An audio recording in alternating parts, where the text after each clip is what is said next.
Hey guys, John here. So the last couple videos that we have done, the biggest synth regret or biggest plugin regret that we've had was actually really interesting. There's a lot of stuff I didn't know about, so thank you for commenting on those.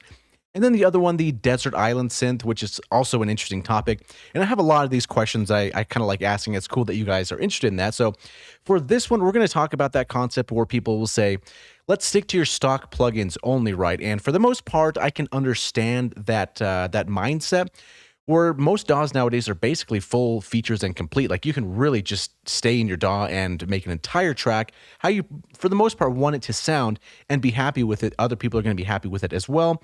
And you're not basically looking endlessly for these different plugins that you might think are going to revolutionize your track for whatever reason. So with that being said, a lot of I guess the stuff in FL Studio I do like. So for example, I always use the default EQ, the parametric EQ2. I really like that one. It's easy to use. It sounds good. I don't really venture away from that one too much. The compressors, I kind of don't really stick with those too much if I don't have to. But I guess if you had to, it'd probably be fine. There's an interesting concept out there that says if you're kind of fine tuning things, you're maybe doing some crazy automation, or you're just really doing a fine adjustment on a parameter, sometimes we have to back away from that just a little bit and then ask ourselves, would my mom notice this, right? Would she notice that you're actually holding shift to do the fine tuning on the on an oscillator on the fine tune, right? Would she notice that? Probably not, right? So that's not necessarily an excuse to be lazy, but it's kind of a thing to keep in the back of our mind, because sometimes we get so focused on the very tiny details that we forget to zoom out and look at the big picture. That's kind of a little tidbit of that. So I kind of sat down and asked myself, if I had to just use stock plugins, and I use FL Studio, right? I think that's no surprise. But if I had to, this would be the dynamic, or not, I was going to say dynamic duo or Fantastic Four. That's kind of funny. But we do have the new Kepler here, which I've actually checked out, and it's actually pretty cool. It sounds pretty authentic, to be honest with you. But yeah, this is kind of the main four with addition to Kepler if I needed kind of this Juno sound, right, for whatever reason. But yeah, so right here we have Citrus, which as we all know is a powerhouse. Then we have Haror, which is its own kind of thing entirely. This is a crazy synthesizer. And then Toxic Biohazard, which I kind of see this one very similar to Citrus, right? Because we have 6 operators. We can do FM synthesis in that sense. But the cool thing about this one is that we really have a sequencer right over here, which is kind of nice. And you can technically do sequences in Citrus, not saying that you can't, but you're gonna have to go in the pitch and then, use the graph and kind of do it that way, which will take you a little bit more time, but you can still get there, And then we have SAR, which this one, man. So if you guys have not used this, or maybe you do use this one, it's a really cool one. Now, the interesting spot about SAR specifically is that if you read the About section, this one was inspired by the Polyvox, and I was like, what is that? This is a while ago. I was like, what is the Polyvox? And so I looked up on the internet, what is this synthesizer? And then I found all these demo videos of this crazy Soviet synthesizer, and it just sounds nasty. So it almost reminds me of an MS-20, but it really just kind of nasty. Like the resonance is just nasty. It's kind of almost, I guess, unpredictable, for lack of a better term, and aggressive, which is really awesome, right? So they're very hard to come by. I've almost bought one from Europe and had it shipped over. Maybe I'll do that one day. That's kind of my dream synth to have. But for a while, there was the synthesizer called the Polyvox Mini, and it was created still by the same creator, right? I think the schematics were made in the 90s or something like that. And I bought it. It was cool. The only downside is that it was one oscillator and a sub oscillator, which it wasn't necessarily the 2 main oscillators, which that's kind of a bummer, but it does sound pretty cool. It does sound aggressive. The filter is really where the magic happens. And it's a cool little synthesizer. I don't think they make those anymore, but anyway, kind of getting off topic here, I think that it is totally possible to stick with your stock plugins only and be okay for the most part. But there's also the other coin that I think about too, because I have collected and accumulated so many synthesizers that it's kind of hard to let them go, right? There's certain specific things about them that's just hard to get in another one, right? Because at the end of the day, they can all make the same sounds, right? If you're making plucks, if you're making pads or basses, all of these 4 here, also including Kepler as well, can get you there and can get you there fine, right? That's not really the point. I think the plus side for sticking with stock plugins, what's actually really convenient, is that you can save your session and then you can basically load it up somewhere else, and you don't need to worry about installed plugins or so on and so forth, right? You can transfer them to computers, and it's not really a big deal. Because there's times where if you have a session and you're using so many third-party plugins and it's kind of almost a Frankenstein session, and then you try to transfer it somewhere else, and then you're missing this plugin. You're like, okay, I don't even know what that one was doing, and so on and so forth. So that's kind of the downside if you have so many different third-party plugins. I've ran into that issue, and it is quite annoying. But anyway, one thing that I do want to talk about in this video is how good this synthesizer sounds. So this Kepler, I did have a good time to, or a good amount of time to play with this here. Let's actually bring the volume down just a bit here. I'm really looking forward to the new one that's coming out. I think it's like EXO or something like that. Yeah, so I put this one up against the Arturia Juno, and it's pretty close. Like this totally sounds like the real thing, as well as like the Juno 106, right? And then obviously the chorus is going to be like the cool thing about it.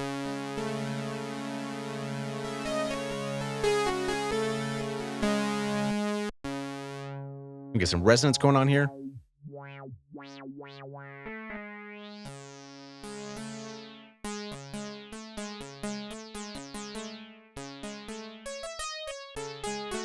And what's cool about this synthesizer, like it does sound good.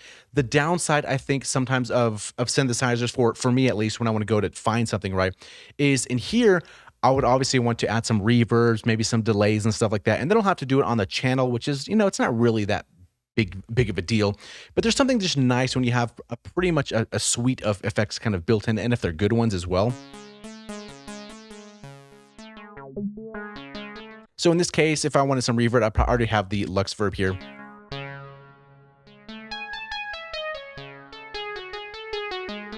We could bring him some sub as well.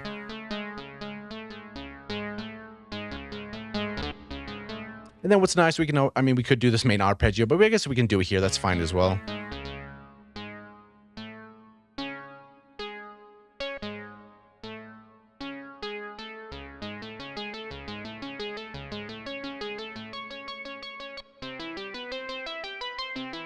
We're going up 2 range. We need to go 1 for that one right here.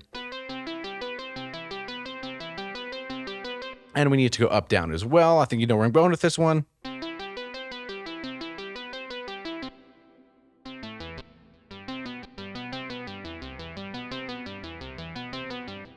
See if I can hold that with one hand. Here we go.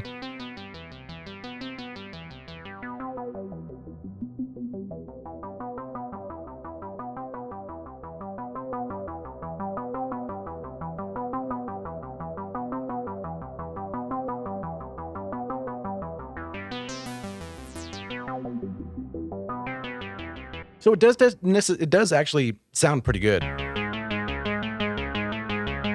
Luckily, I already have a kit kind of built in, which is actually stock FL. So if we were to kind of play this with something.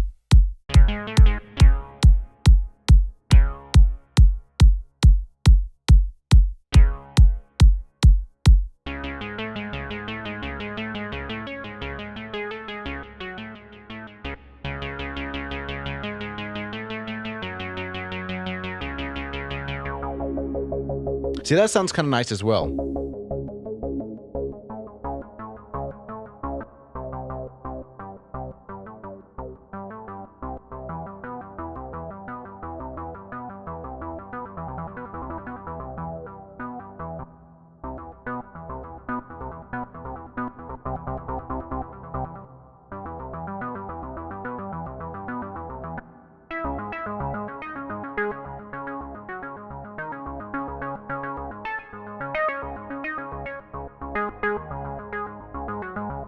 Yeah, so you can totally get by with this synthesizer as well if you're looking for that Juno sound. And then also if you want to do something aggressive, we have a nasty saw. I mean, this thing is just weird, right? That saw by itself. So this is kind of what I kind of like doing sometimes. So if we go to the master and let's go to a visual here, and then where are you, Wave Candy? So we have Wave Candy. Let's look at the spectrum. It's going to bring this up a little bit. So we have this kind of saw wave here, right? Let's kind of close this out. And then if we did something like if we went to Citrus and let's right click and go to saw. It's actually insanely loud. Let's bring that down.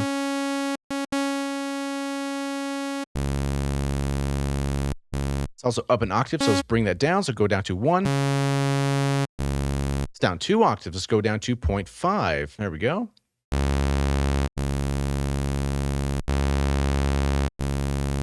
So here we can already tell that this saw is significantly different. Let's do it an octave higher.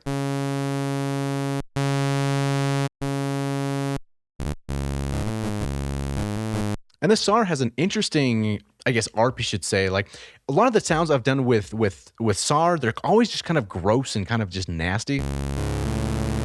So if we're going to build some, we can get a little bit of noise in here, which make it a little bit gross, I guess, if you lack a better term. Let's do a sub here.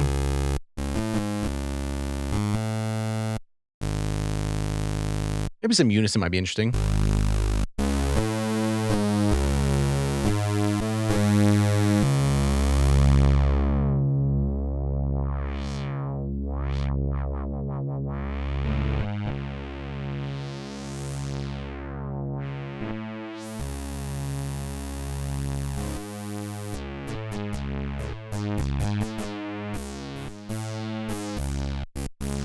And give some little, kind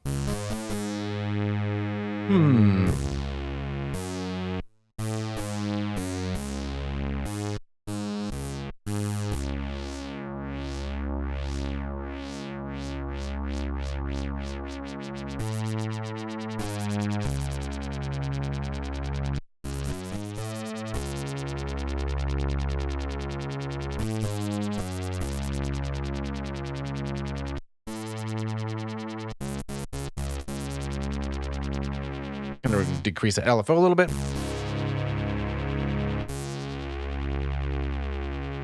And what's cool, a lot of people apparently don't know this, but if you click the image line button, there's a whole group of effects here. We have chorus, phaser, delay, and reverb. And this chorus is actually kind of nice. You just click it on, and it sounds pretty good out of the box.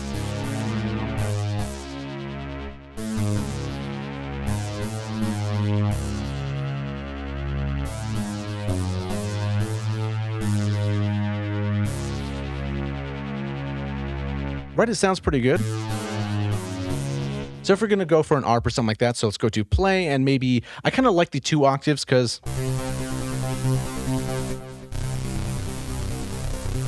it just already has that nastiness to it.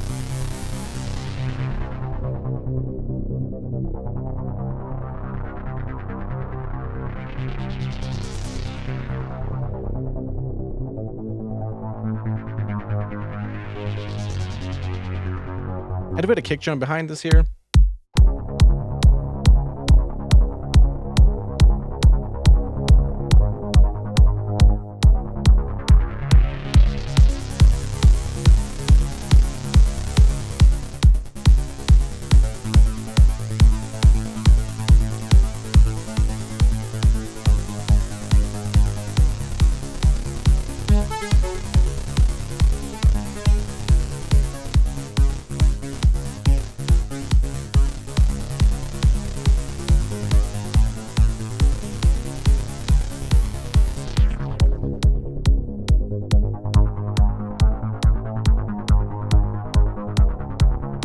So yeah, it can get pretty nasty. And there's some of these other ones that I've gone through here as well for this computer. I have some which is kind of weird. Death is Knocking.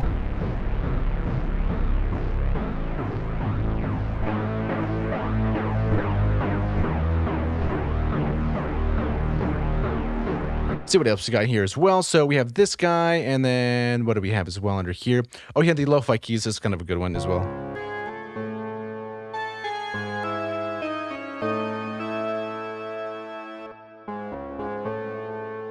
What do we have here? Industrial Nightmare. I forgot about this one.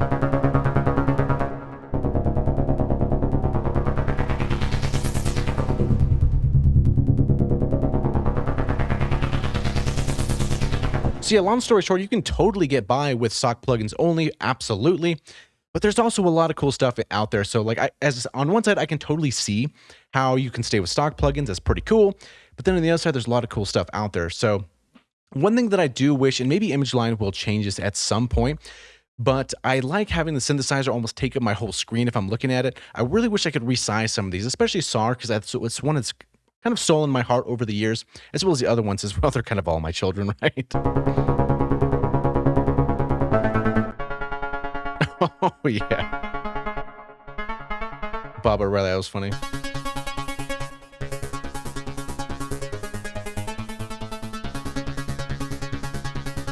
So that's kind of basically Star in a nutshell. If you don't really play with that one, I think that one's kind of slept on for the most part for a lot of people, but it's really one of my favorite all-time ones in FL Studio. And then, as you know, the two, I guess, that most people talk about for FL is going to be Haror and Citrus, and these are both pretty cool. Although Citrus nowadays, you can kind of drag it now. That's really cool. That's actually very helpful if you're kind of going in here and you're doing some interesting stuff, like doing the waveform, kind of making some additive stuff.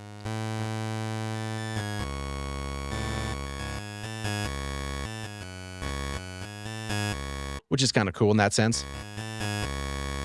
And they all have some interesting, I guess, caveats. What's funny is that word caveat, I always thought that said cave eat for the longest time. I was like, what does cave eat mean?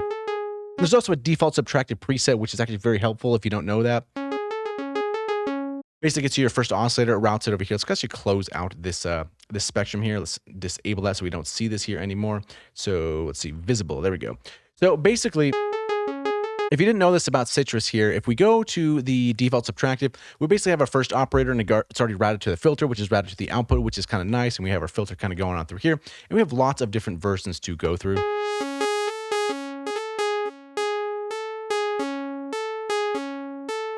It's kind of a basic envelopes going on. If I made this a little quicker. And we can send this to our Luxverb, which is also a great sounding reverb, by the way.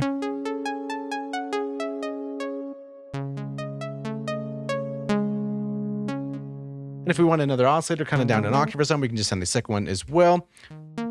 Maybe change this to a square. That might be kind of interesting. Drops down an octave.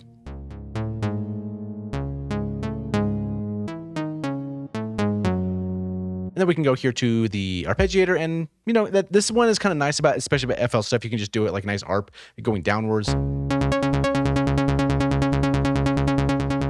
Or I have a kick drum.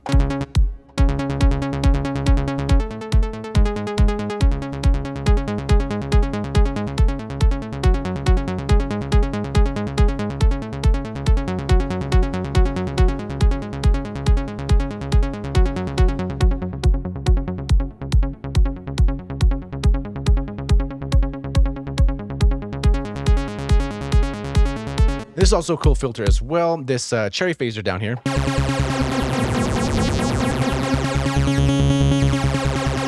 It's wild.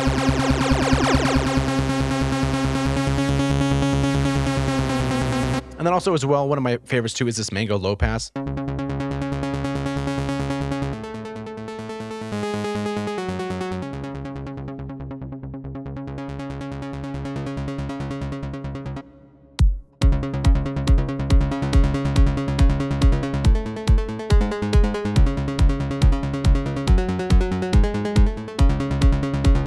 So you can totally get to where you're going for your stock synthesizers, absolutely, right? And there's always that thing too, if you're in Citrus, you need a quick FM bass, right? Turn off that reverb, that's going to be annoying there. But basically, also the ARP as well, let's turn that guy off. So basically we're at a default preset in Citrus. So what you could do is, if you have the first oscillator kind of going to the output, that's fine. If you grab another oscillator, or I guess operator in this case, and we're going to drop this down one octave, right? This is a very typical FM bass. And give it a little bit of FM.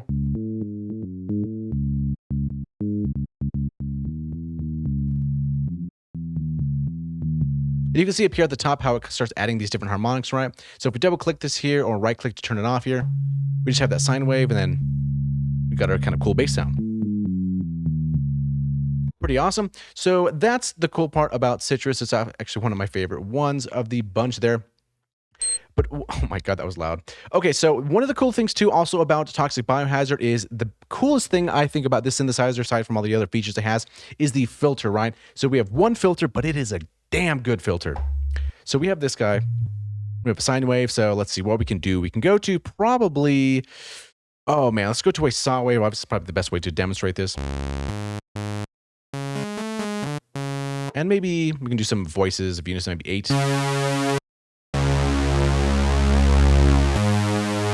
Give it some resonance here.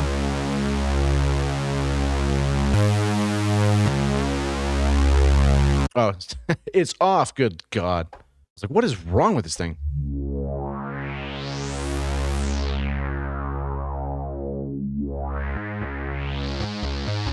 So for example, if you turn on an ARP, kind of like how we did last time, right? So let's go downwards to range like this. Give it some envelope amount. Take out our sustain, and then kind of dial in a decayed taste.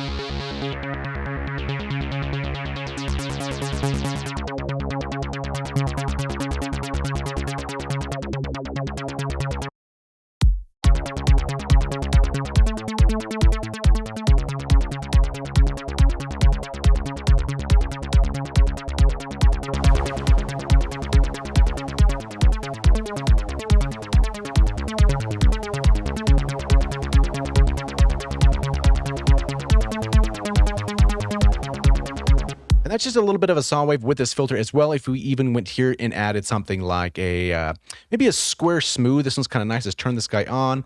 And then let's go back to our mod area, I guess here, turn our mix in. And also maybe drop this guy down an octave once we get this into the mix here. And then bring it down by 12.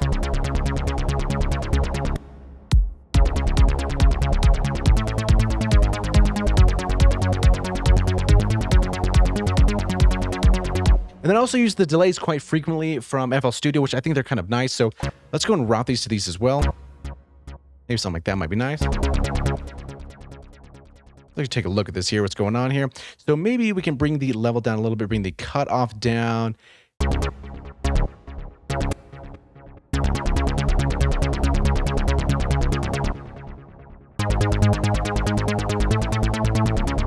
Yeah, so if you ever need any kind of interesting bass ARPs, Toxic Biohazard has by far got you covered. It's easy to dial up as well.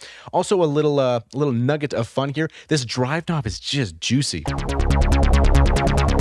Just listen to that difference there.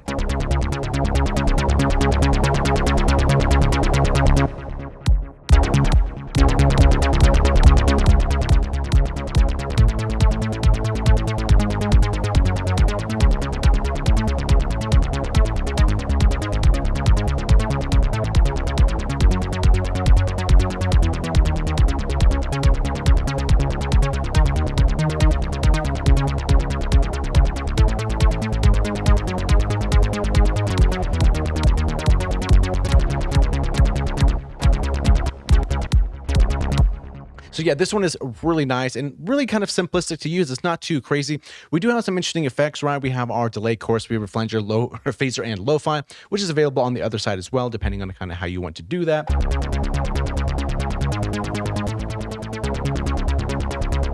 And then we have our crazy one, Haror, right? So this guy is just wild. There's really no other synth out there like Haror, to be honest with you. And the cool part as well is always kind of just opening up this window here and kind of just seeing our harmonics happening here. And what's also kind of cool is this is data that we're looking at. This is not audio yet, which is really interesting. So let's give ourselves some unison here, maybe 8 voices, something like that.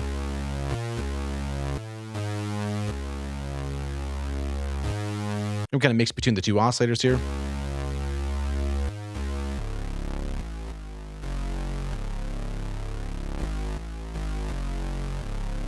Let's get our nice little ARP kind of going on here.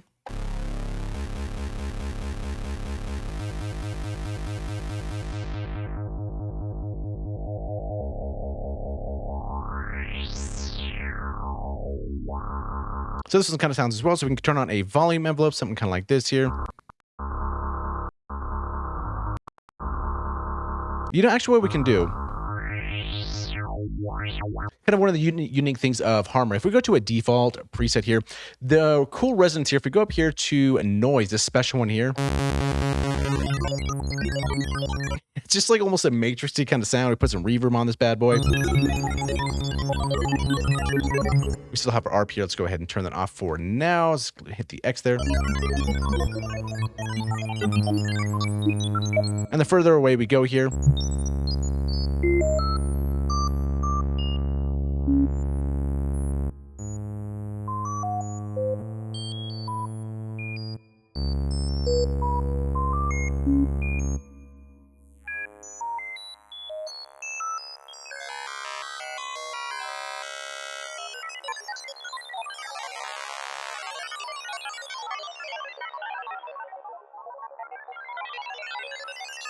yeah, it's definitely a fun one to play with as well. And also what's nice as well, if we go back to a default with Haror, so let's We can maybe leave that reverb here, so let's disable it for now. So what's kind of cool is that we can draw in our custom shapes, which is really nice as well. So we can go to custom shape, and maybe let's make some points here, make something like that, and make something kind of weird, right? Then we have that filter right there. Or alternatively, what we can do is we can maybe bring this down like this. If I can get my mouse on it, bring it down like that, and maybe kind of bring that there and then give it a curve, something like that. So we now have our own kind of custom low pass.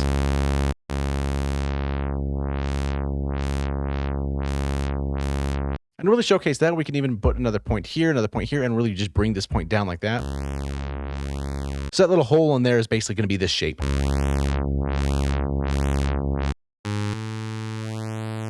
But yeah, so we've been going for about 25 minutes or so. But basically, long story short, I guess if you're still here, one of the cool things of DAWs nowadays is they really have a lot of good tools in them for the most part. And you don't necessarily need to go out and venture to get third-party plugins. But it's really up to you. You can get the job done the same way, but there's also a lot of cool stuff out there that'll help you get to where you're going a little bit quicker. And sometimes time is a luxury that we all sometimes don't have. So while some other synths are going to be faster, that might be a better approach. But yeah, something to think about. I'm also curious about your thoughts. Do you generally stick with stock plugins only, or do you kind of just go and get everything out there that you like? So yeah, what's kind of your creative process in that sense? So yeah, we're going to wrap up this video. It's actually going a lot longer than I anticipated. So thanks so much for watching, and hope you had a good time, and we'll see you in the next video.